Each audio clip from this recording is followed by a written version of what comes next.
मिलने में आया हूँ और मैं जेल मिलने नहीं पहुँच पाया था।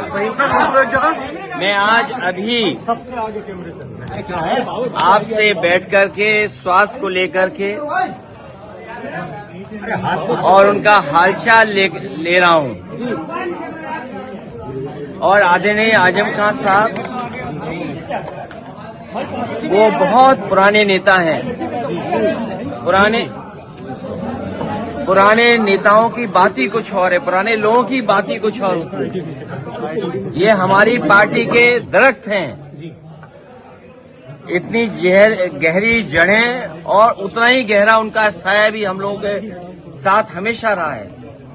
और ये बड़ी लड़ाई है, उसमें हम सब लोग मिलकर के लड़ेंगे। उनका स्वास्थ्य अच्छा हो, उन्हें न्याय मिले और शायद देश के इतिहास में और पॉलिटिकल कैरियर के इतिहास में पता नहीं भारतीय जनता पार्टी कौन सा गिनीज वर्ल्ड रिकॉर्ड बनाना चाहती है, कौन सा वर्ल्ड रिकॉर्ड की पॉलिटिकल परिवार आदरणीय आजम खान साहब पे सबसे ज्यादा केस लगे हैं। कोई अगर दूसरा परिवार ऐसा हो जहां पर केस लगे हों, उनके ऊपर है गलत केस लगे, उनकी पत्नी पर बेटा अब्दुल्ला और उनके परिवार के और जितने भी साथी रहे, उन सब पर इस सरकार ने झूठे मुकदमे लगाए हैं।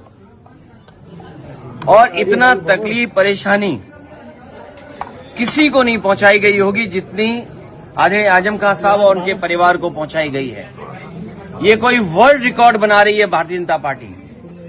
और अगर गिनती के हिसाब से हम लोग हिसाब किताब लगाएं तो हो सकता है Guinness book of world record में भी ये नाम आ जाए परिवार का कि सबसे ज्यादा झूठे मुकदमे अगर किसी परिवार पर एक पर लगे हैं तो वो आदरणीय आजम खान साहब के।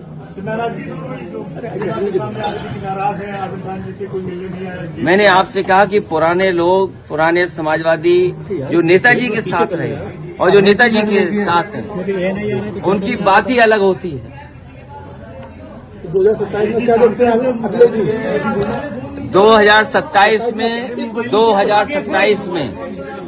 2027 में सरकार बनने जा रही है और पीढ़े की आवाज बुलंद होगी कि कोई कल्पना कर सकता है कि सुप्रीम कोर्ट में जज साहब के ऊपर भी जूता फेंक दिया गया हो या जूता निकाला गया हो।